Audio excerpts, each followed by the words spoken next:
అందరికీ నమస్కారం. అమ్మతోడి ఛానల్కి స్వాగతం. పెళ్ళంటే నూరేళ్ల పంట. పెళ్ళిళ్ళు స్వర్గంలో జరుగుతుంది. ఒకడి ఆలి ఒకడికి పెళ్ళం కాదు అని ఇట్లాంటి మాటలన్నీ పెద్దవాళ్ళు చెప్పేవాళ్ళండి వెనకటి రోజుల్లో. కానీ ఇప్పుడు అవన్నీ ఏమీ లేవు. పెళ్లి చేసుకుంటున్నారు, వెళ్ళిపోతున్నారు, ప్రియుడిని తీసుకొని వెళ్ళిపోతున్నారు. కొంతమంది అయితే పెళ్లి కొడుకులను చంపేసి జైళ్ళకి పోతున్నారు. ఒక అబ్బాయికండి నెల రోజులైంది పెళ్ళయ్యి.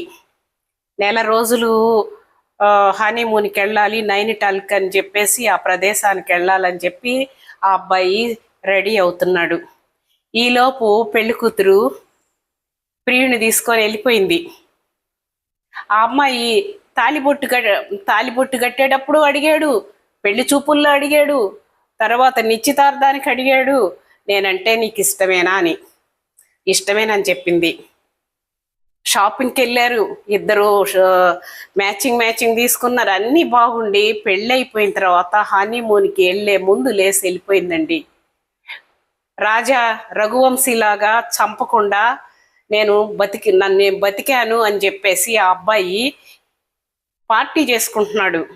ఫ్రెండ్స్ని, చుట్టాలని, బంధువుల్ని అందరినీ పిలుచుకొని పండగ చేసుకుంటున్నాడు.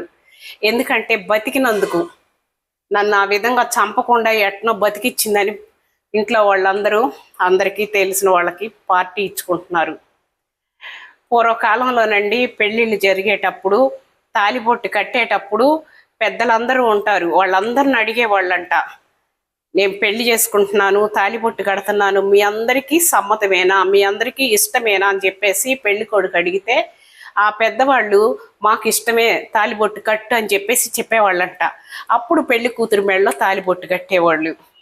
ఇప్పుడు పెళ్లి కూతుర్నే డైరెక్ట్గా అడుగుతున్నాడు తాలిబొట్టు కట్టేటప్పుడు పెళ్లి కొడుకులు, ఈ పెళ్లి నీకు ఇష్టమేనా, నేను తాలిబొట్టు కట్టడం నీకు ఇష్టమేనా అని అడుగుతున్నారు. అప్పుడు ఆమె ఇష్టమేనకే అప్పుడు కడుతున్నారు. ఒక పెళ్లి కూతురు పెళ్లి పీటల మీద కూర్చున్నంతసేపు ఏడుస్తానే ఉందండి. ఆ పెళ్లి కొడుకు గమనిస్తున్నాడు. పురోహితులు ఆయన తాలిబొట్టు కట్టు అనేసరికి ఆ మంగళసూత్రం తీసుకొని కట్టబోయేటప్పుడు అడిగాడు, ఈ పెళ్లి నీకు ఇష్టమేనా, ఇందాకటి నుంచి ఏడుస్తున్నావు, చెప్పు, ఇప్పటికైనా మించిపోయింది లేదనేసి పెళ్లి కొడుకు అడిగితే నాకు ఇష్టమేనని చెప్పి ఒక నవ్వు నవ్వింది. తర్వాత పెళ్ళైన తర్వాత ఏదన్నా తేడా వచ్చి నకరాలు చేసావంటే అయితే ఊరుకోనని చెప్పేసి అన్నాడు. సరేనని మళ్ళీ నవ్వంగానే అప్పుడు తాళిబొట్టు కట్టాడు. నమ్మకంతో చేస్తున్నారండి కొంతమంది ఆడపిల్లలు, అందరూ కాదు. కొంతమంది నమ్మకంతో వాళ్ళని తీసుకెళ్ళి